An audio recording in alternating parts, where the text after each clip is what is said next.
Yeah, I've also been thinking a lot about like why the Bible is a thing, and I was watching some interviews and some like speeches by Neil Gaiman, my favorite writer of all time, He's and a he, sci-fi writer, right? among other things as well, he does sci-fi. Okay. He did a book on Norse mythology from the perspective of Loki called Norse Mythology. He wrote the Sandman series, the comics, and Okay, yeah. he did American Gods. He did The Ocean at the End of the Lane, one of my personal favorites. Good Omens with Terry Pratchett. Oh, that's right. Yeah, I know Good Omens. Yeah, Neil Gaiman is definitely a like a Yeah, he's you like know all over the place. he's top of the hierarchy for me, dude. He's my number one. But yeah, I was Right watching on. a speech that he did on how stories last, and he brought up this really I think relevant analogy where like in modern day they were like trying to discover a way to store nuclear waste, right? So he describes this scenario where like the half-life of nuclear waste is 10,000 years.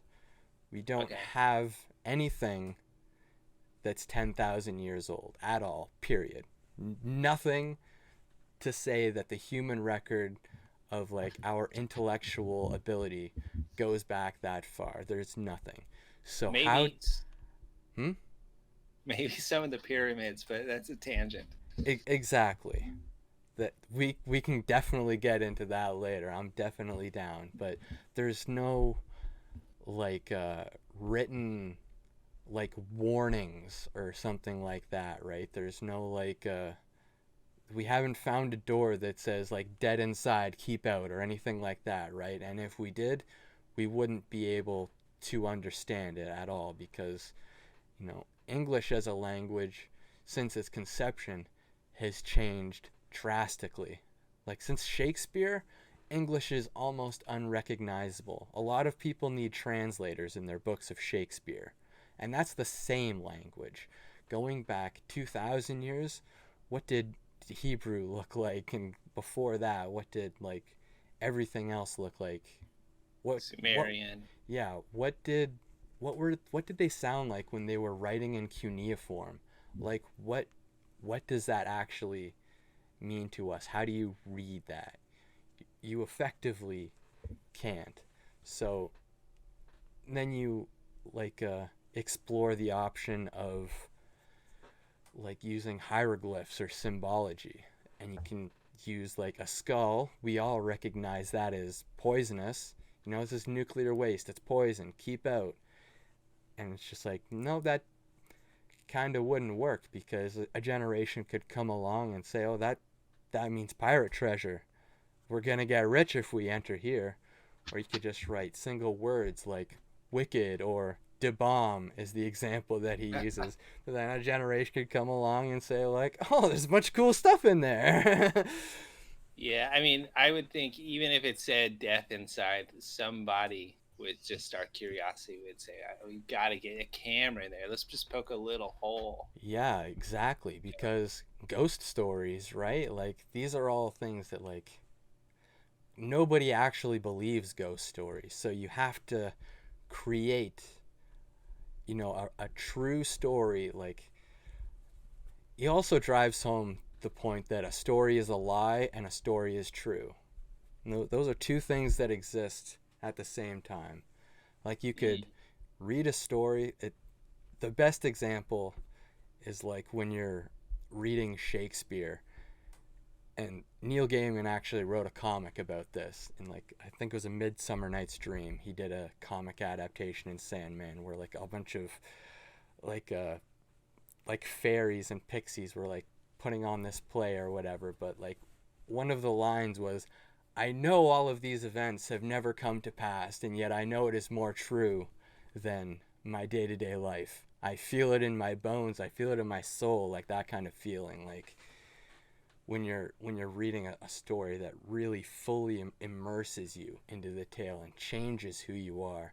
Like if you're Ebenezer Scrooge and you have a dream of the three ghosts of Christmas visiting you during the night and you wake up a changed man, like that story will have an effect on you. So that's really the only way to, project a warning with actual effectiveness. Because if you write anything down or just like try to make people believe that this is going to kill you if you enter it, that's not enough. You need like a full mythology built around it. So you would need to create like a series of stories that convinced the population to think that, okay, this is going to kill us if we enter it. They don't have to know that it's nuclear waste with a half-life of 10,000 years. In fact, it's better if they don't know that. It's better if they think it's a demon. It's better if they think it's like a closed off gate to the underworld for the local population to be absolutely terrified of. Because if they understand it, then there's more to be understood. There's no, supernatural aspect to it. They can explore it, but it can only end in a detriment. It can only end in death or sickness and the release of more toxic waste. So when they talk about that, it makes me think, why do we have the Bible? What's its purpose? And if it's a warning, like, the mythology of the 10,000 year nuclear waste, what is it warning us against? Mm-hmm. So I don't know if any of that came through as good as I have it stacked up into my head, but what do you think No, about no, that? yeah. I was just about to ask you, like, bringing it back to the Bible and thinking of it in the terms of a tale, but also a truth that people find. Right. Yeah, that makes a lot of sense.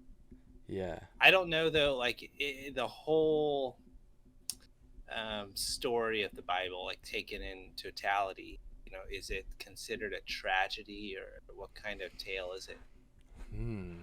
Like a comic tragedy, or just a drama, or like you're implying some kind of warning woven into it?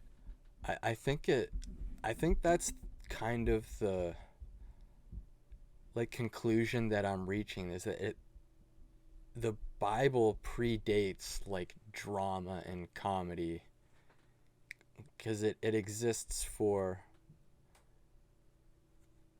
I don't know, it exists for a deeper purpose than to just entertain us, I was going to say, but I think Mm-hmm. that's a pretty important purpose too.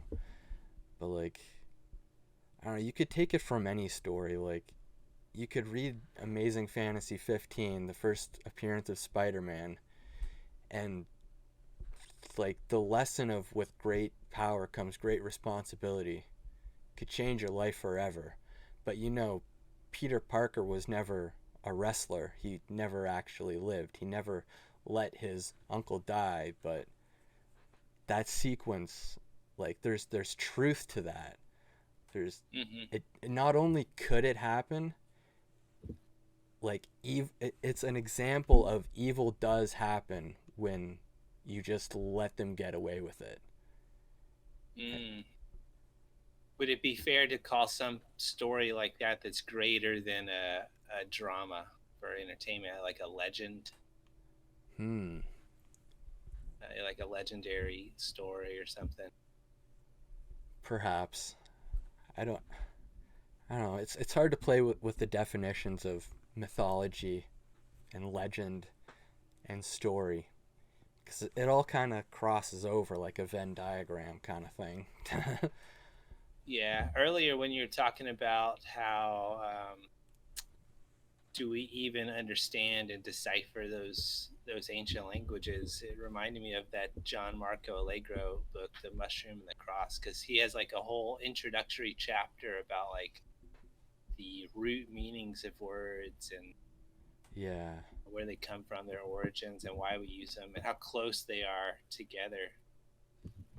And I think he mentioned that a lot of the words that are written down are almost like pictograms or pictures for symbols for ideas, Hmm. and that the spoken language must have been much different than what was written down. Right. Yeah, I think it's hard for us with, I only speak like one language and a teeny tiny little bit of French, and I've been dabbling in some other research and into like etymology and the origin of words and that, but yeah, it's really hard to understand it when you get into like different full alphabets. And then you have different languages that are structured on alphabets that aren't even really alphabets. Like how does Chinese work? I mean, like if you don't know the word for something, you just don't know the word for something. There's no like sounding it out phonetically, right? Yeah, yeah. Language is as a whole is crazy. Like how we created all these words for things.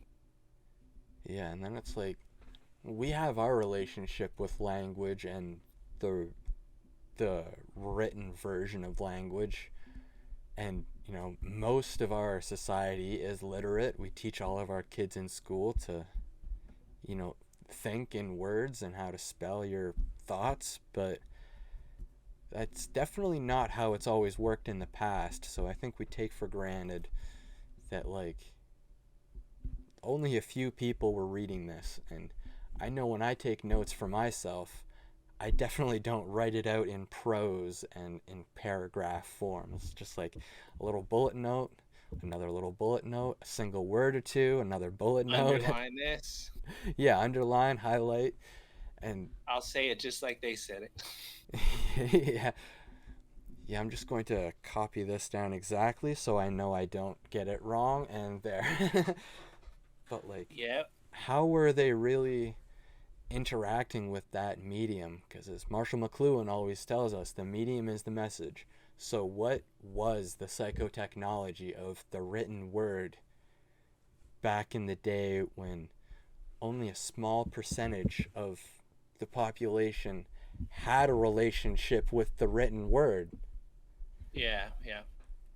It's almost impossible to understand the perspective of somebody living back then, but you get a little glimpse with the things like the Bible and the Iliad.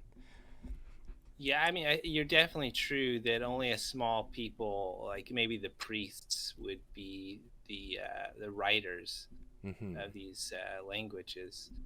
Um, Yeah, like when we're and going through even the today, not everybody can write, yeah. but it reminds me of something like Terence McKenna would say, like about how our purpose almost is to generate words for things. Hmm. Like so our DNA, it churns out proteins, and then us as like a whole organism, we just churn out these words like invisible sounds, and they have meaning. They're like they have weight to them, and you can create things with your words by describing to somebody else maybe how to do something. Yeah. You could tell somebody how to cook a meal, for example. Gather these ingredients and put them in the pot, and you can create something. Then you can put that in a book about hobbits. Yeah, I mean, you could do all these things if you were mute, but Right, yeah. I think it would just be different. Yeah.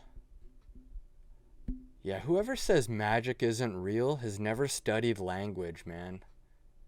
Like, how is Yeah, that not language. magic?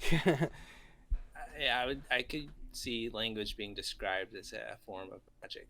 I mean, most stories of magic involve some kind of incantation and spell, speaking the right word. Yeah.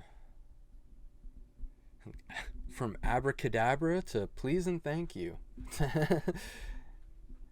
Yeah, the power of please and thank Yeah, like If you don't think those words actually have power, or I'm sorry, or I appreciate you, come on. Those words are magic right there. You can you can change a life with those words. You're telling me that's not magic? Like there's a reason that the Bible puts so much focus on like the scribes and like the prophets. It's like, well, those are the guys that knew how to write. Those were a big deal. That's an important like position to have filled. A guy that can read and write. That's important. They have like a permanent hard copy of memory. Yeah, I mean that's kind of why we have a whole set of people, a whole class of people nowadays that are designated readers and writers. We call them lawyers and Yeah. judges. They have to go to school and get like to a license to practice reading and writing, essentially. Yeah.